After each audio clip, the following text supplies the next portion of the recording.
vamos ahora a darle la palabra al profesor José Luis Ramírez Luengo. Antes voy a leer una pequeña biografía de él, ¿verdad? El profesor Ramírez Luengo pues, nos va a presentar su charla sobre el léxico y la Nueva Granada Ilustrada, los nombres de plantas en la pintura de Vicente Albán Quito, siglo XVIII. El profesor José Luis Ramírez Luengo es filólogo y hispanista, doctor en Filología Hispánica por la Universidad de Deusto, España, y actualmente desarrolla su labor docente e investigadora en la Universidad Complutense de Madrid, España. Ha investigado, impartido docencia en la Universidad de Jaén, en la Universidad de Alcalá, España, y en la Universidad Autónoma de Querétaro, México. También ha participado como profesor invitado en diferentes instituciones de enseñanza superior de Europa e Iberoamérica. Es asimismo académico correspondiente por Madrid de la Academia Mexicana de la Lengua. Sus trabajos de investigación se centran en el estudio de la historia de la lengua española en la época moderna, tanto en España como en América, en el contacto lingüístico del español con el portugués desde el punto de vista histórico y en la configuración de la ortografía moderna. Cuenta con más de un centenar de publicaciones, entre libros, artículos, reseñas, como su breve historia del español de América, publicada en Madrid por Arcolibros en 2007, la lengua que hablaban los próceres, el español de América en la época de las independencias, publicada por Voces del Sur en 2011 en Buenos Aires, una descripción del español de mediados del siglo XVIII, edición y estudio de las cartas de Maiterena del Carrasco, 1757-1763, publicada en 2013, y Textos para la Historia del Español, volumen 11, Salvador y Honduras, publicada por la Universidad de Alcalá en 2017, entre muchas otras publicaciones. Le damos la palabra al profesor Ramírez Luengo. Pues muchísimas gracias y buenas tardes desde aquí, desde España. Buenos días para ustedes en Venezuela.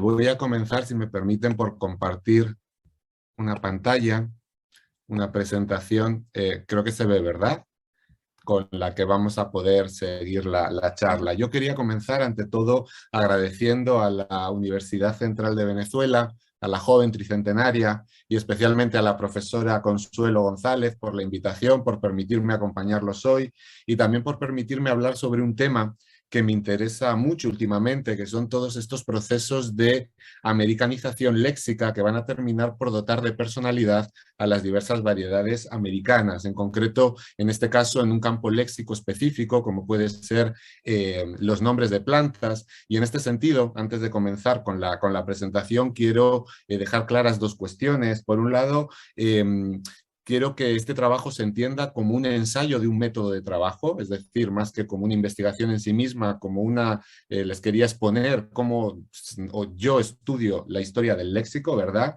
Y por ello, y en esta misma línea, tampoco busquen los resultados definitivos en este trabajo, porque en realidad simplemente lo que voy a hacer es una cata de un trabajo que habrá que ampliar con muchos más datos. También hay otra cuestión que me parece interesante de este trabajo, y es precisamente el interés de otros corpus que tradicionalmente no utilizamos, quizá para hacer historia de la lengua, como puede ser en este caso las obras artísticas, que también pueden ser de interés para la lexicografía histórica. Para los que me conocen saben que hablo mucho, de manera que les voy a pedir, por favor, que con toda confianza me paren cuando consideren que ya he saturado la paciencia de todos ustedes. Voy a empezar entonces hablando muy por encima de la pintura de Vicente Albán en el contexto de la América Ilustrada. No hace falta que diga precisamente en un foro como este que uno de los rasgos de la Ilustración española va a ser el interés por la ciencia y el conocimiento, y eso se va a reflejar en el caso de la corona española por el desarrollo de múltiples iniciativas científicas a lo largo de todo el siglo que tienen que ver en en muchas ocasiones con estas expediciones científicas. Son muchas, ¿verdad? Están orientadas a todo el mundo, pero especialmente a aquellos territorios que forman parte del dominio español en el siglo XVIII, a las colonias americanas, por una serie de objetivos, muchas veces pura publicidad, otras muchas veces objetivos económicos, y que se centran en unos temas muy específicos, como por ejemplo en la cuestión de la botánica. En este sentido, dentro de la botánica, quizá la más importante de todas las expediciones es la Real Expedición Botánica al Nuevo Reino de Granada, que como saben dirige el gaditano, pero bogotano de adopción, José Celestino Mutis, que comienza en 1764, pero que se desarrolla, o mejor que se plantea en el 64 y se desarrolla durante las décadas finales del siglo XVIII. El objetivo de esta expedición es estudiar y clasificar la flora del virreinato, y de hecho se consigue, es decir, aumenta exponencialmente el conocimiento que hay sobre la flora de este territorio, y además esto convierte a Mutis pues, en una figura de prestigio internacional dentro del ámbito científico. Fíjense que va a ser en este contexto donde tenemos que ubicar a la figura de Vicente Albán y este cuadro de figuras quiteñas, o estos cuadros de figuras quiteñas que desarrolla en 1783. Lo que crea Albán en estas pinturas son unos, dice Wallets, unos tipos distintivos que uno podría ver en Quito, ¿sí? Una especie de caricaturas de figuras que quizá eran, digamos, generales para los quiteños, pero que podían ser sorprendentes, fascinantes para los extranjeros. Se trata de 6 pinturas en óleo sobre lienzo, de estas dimensiones, 80 por 109 centímetros, y que en estos momentos se conservan en el Museo de América en Madrid. Respecto al autor, voy un poquito rápido para llegar a la parte lingüística que nos interesa a todos. Respecto al autor, la verdad es que sabemos poco acerca de su vida. Sabemos que nace en Quito hacia 1725, se forma en los talleres de las diversas órdenes religiosas y desarrolla una serie de obras, generalmente de tema religioso, pero también estos cuadros etnográficos, con muchas comillas, que son los que voy a estudiar yo, y que desarrolla durante las últimas décadas del siglo XVIII. Muere probablemente ya a principios del siglo XIX, pero en una fecha desconocida. En cuanto a los cuadros etnográficos de Vicente Albán, se han solido relacionar con los cuadros de castas, pero en realidad no tenemos que entenderlos como tales, sino como una obra a mitad de camino, dice Borderías, entre un estudio antropológico y otro botánico.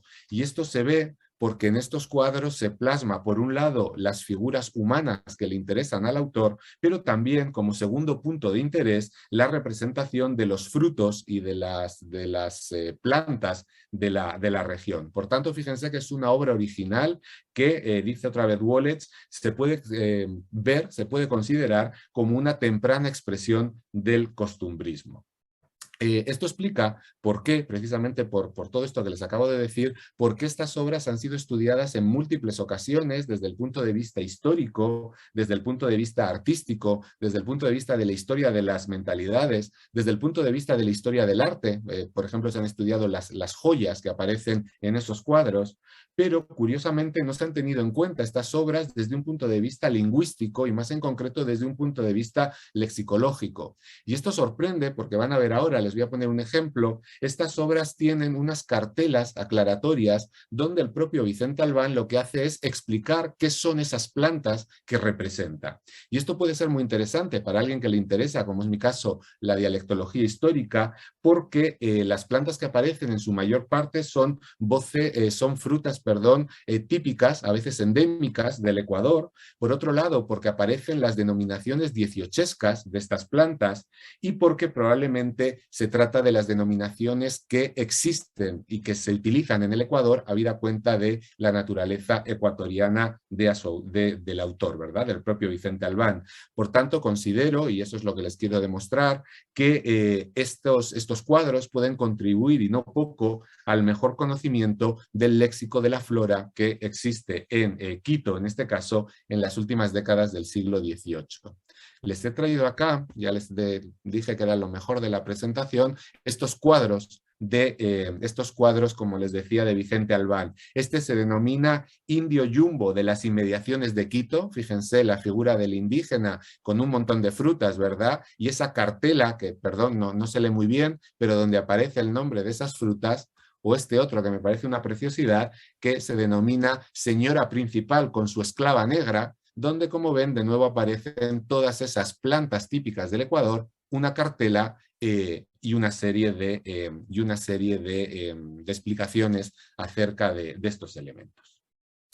Por tanto, ¿qué es lo que yo pretendo con este trabajo? ¿Cuál es mi objetivo? Analizar, como pone ahí, los vocablos de los cuadros de Vicente Albán referidos a la flora autóctona con el propósito de conocer mejor la situación de este particular campo léxico en el Ecuador del siglo XVIII y sobre todo para comprobar el grado de dialectalización que presenta en estos momentos este campo léxico específico. Fíjense que los objetivos concretos son los que aparecen en estos epígrafes A, B, C y D. Por un lado, señalar las estrategias de americanización de este vocabulario. Por otro lado, comprobar la configuración léxica de este ámbito nocional, del ámbito de las frutas.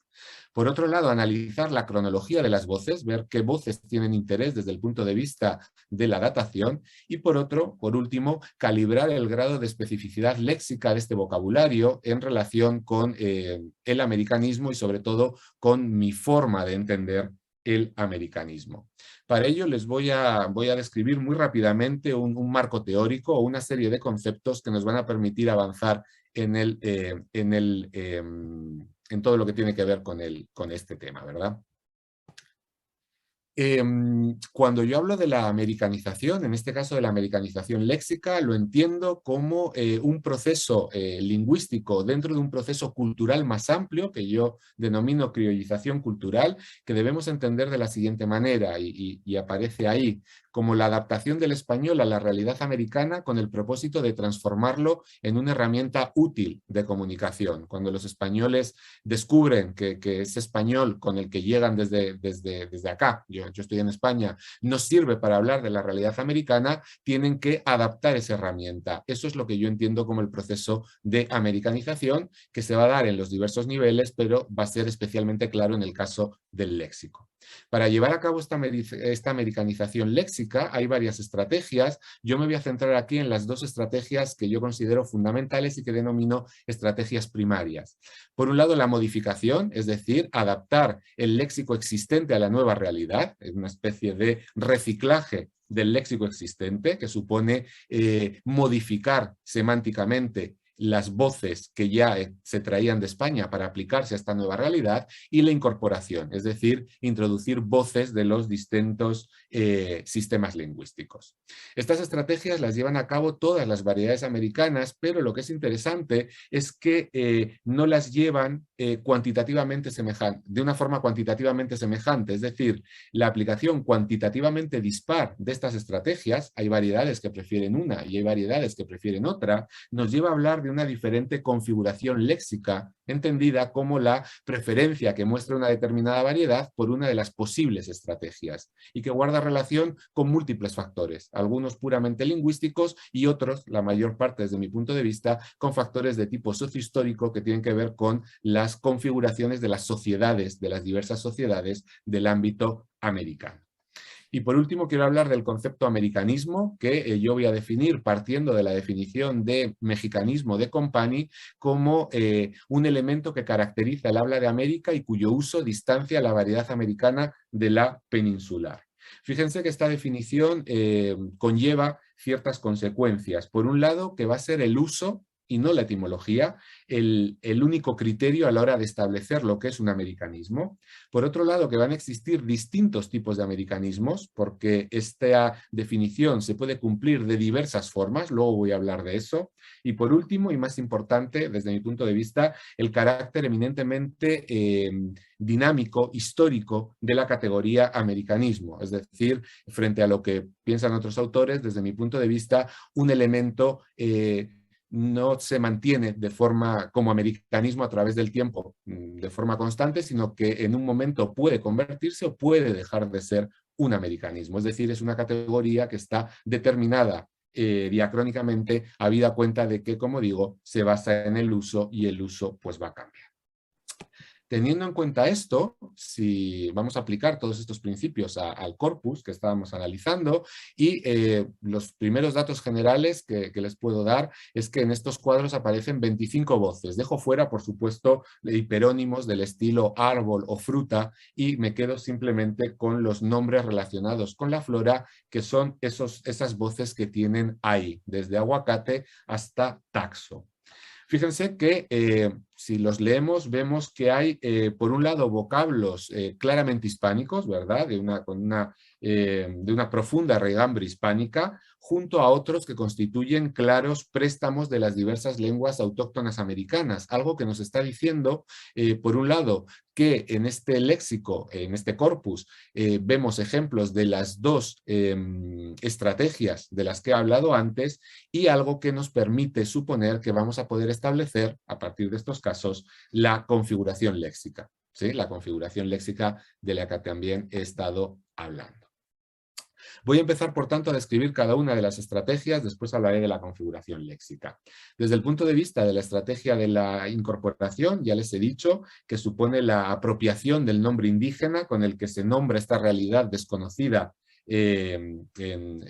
hasta el momento en que se incorpora, ¿verdad? Aparecen 14 voces, que son las que tienen en ese listado, desde aguacate hasta taxo.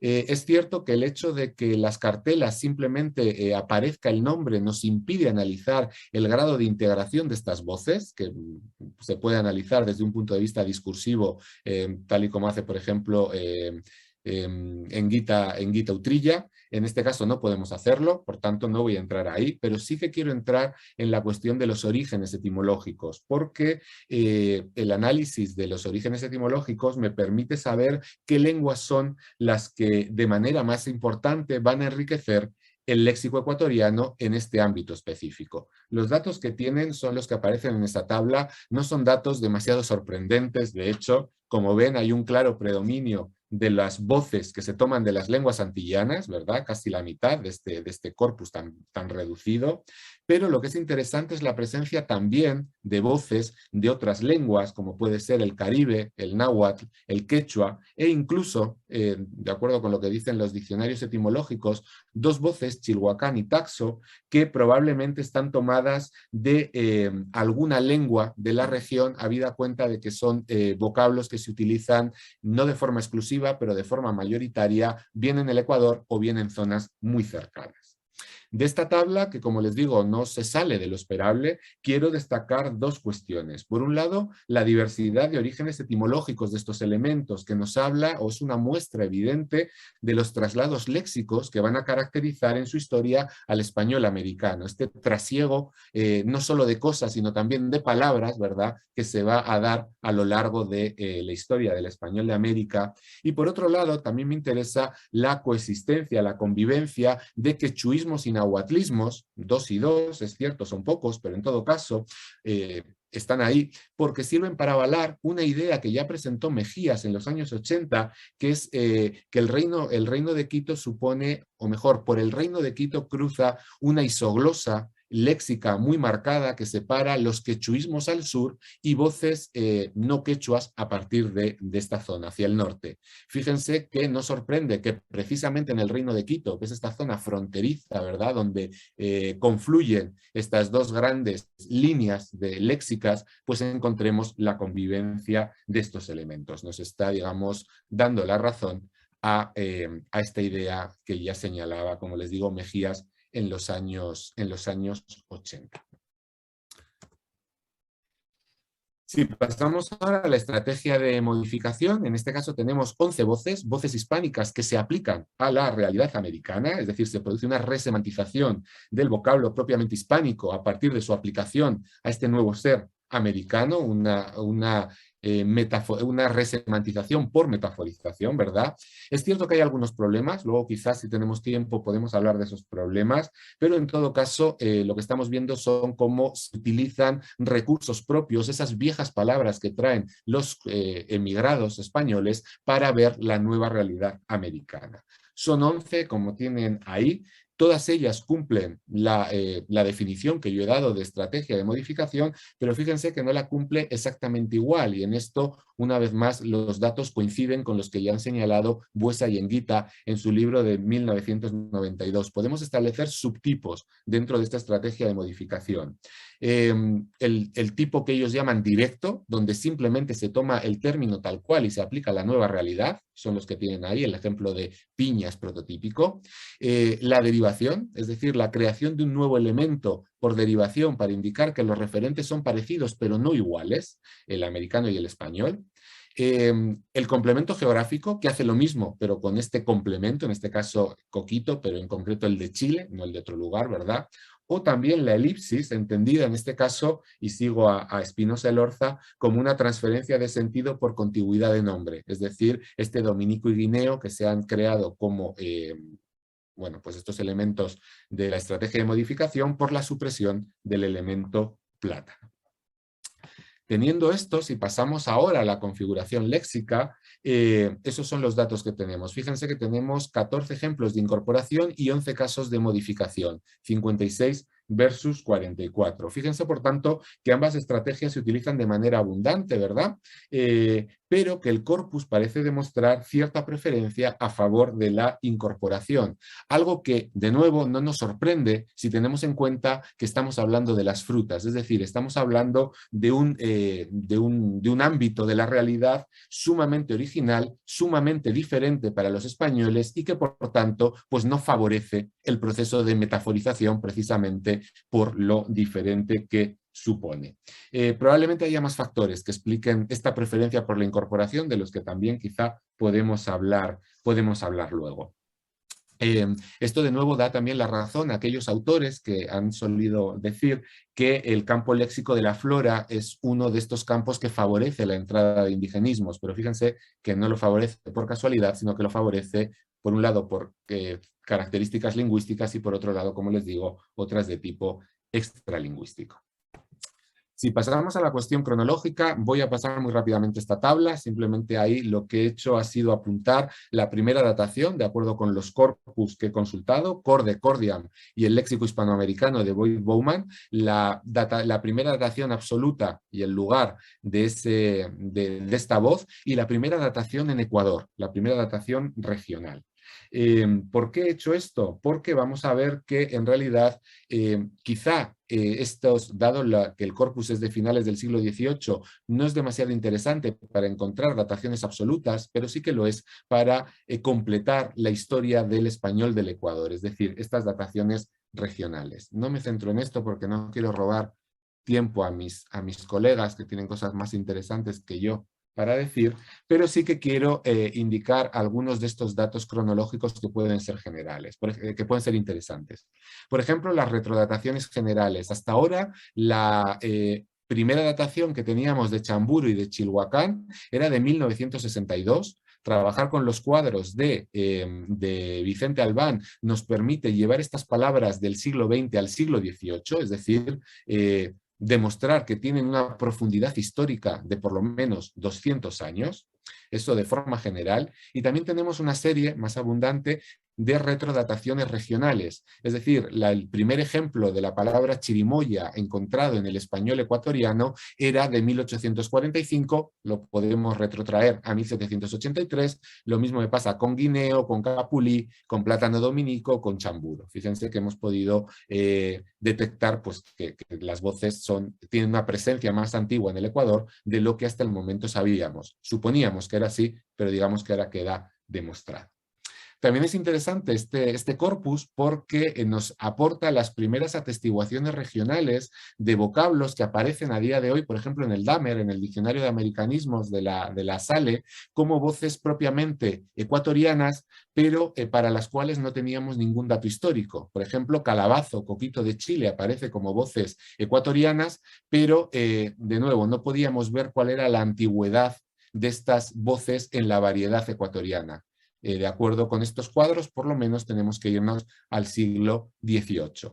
Y en cuanto a nuevas atestiguaciones, simplemente lo apunto ahí porque Chambur y Chilhuacán eran voces que, sin llegar a ser hapax léxicos, ¿verdad?, había más de una aparición, en realidad tenían muy pocas apariciones. Y estas apariciones de Albán lo que hacen es enriquecer los ejemplos, las atestiguaciones que podemos tener de estas voces desde el punto de vista histórico. Si me permiten, raudo y veloz, hablar de la cuestión de los americanismos, me interesa conocer ahora cuál es la distribución diatópica que presentan a finales del siglo XVIII estos vocablos en el corpus, precisamente para detectar si ya en el siglo XVIII se trata de americanismos y, por tanto, para poder calibrar el grado de especificidad dialectal que presenta este vocabulario en estos momentos. Recuerden que el americanismo para mí es una categoría dinámica, es decir, una voz que hoy sea un americanismo no tiene por qué serlo en el XVIII, de manera que lo que he hecho ha sido analizar la distribución de estas voces en el siglo XVIII. A partir de Corde, que es un corpus complicado y también se podrá discutir luego, pero es el único corpus con el que cuento que me permite llegar a estos análisis.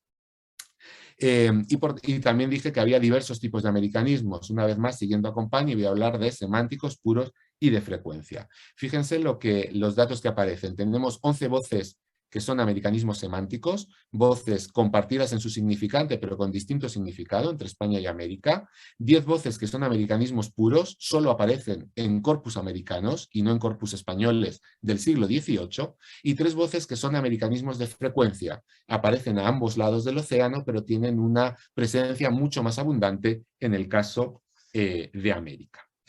¿Qué podemos extraer de aquí? ¿Qué conclusiones podemos extraer de aquí? En primer lugar, que si se fijan, la práctica totalidad de las voces pertenecen a la categoría de los americanismos, lo que nos está hablando de un altísimo grado de especificidad dialectal en este campo léxico. No sorprende, porque evidentemente pues, guarda relación con las frutas, ¿verdad? Con el hecho de que las frutas son, en este caso, americanas, pero es importante decirlo. Por otro lado, también que aparecen los tres tipos de americanismos, ¿sí? Los 3 tipos que establece Compañi. Y por otro lado, que su distribución no es cuantitativamente semejante, ¿sí? Los semánticos y los puros son mucho más frecuentes son mucho más habituales que los de frecuencia. Solo hay 3 casos de los de frecuencia que, si se fijan, además son indigenismos, lo que nos está diciendo que son voces que están extendiendo su uso por España, lo que quiere decir que se están desamericanizando.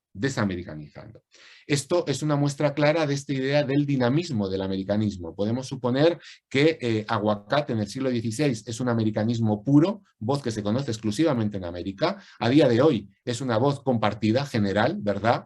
Y en el siglo XVIII, de acuerdo con esta metodología de análisis, sería de frecuencia. Por tanto, fíjense cómo estos elementos van cambiando de valoración a través del tiempo. Concluyo. Déjenme un minuto para las conclusiones, ¿sí?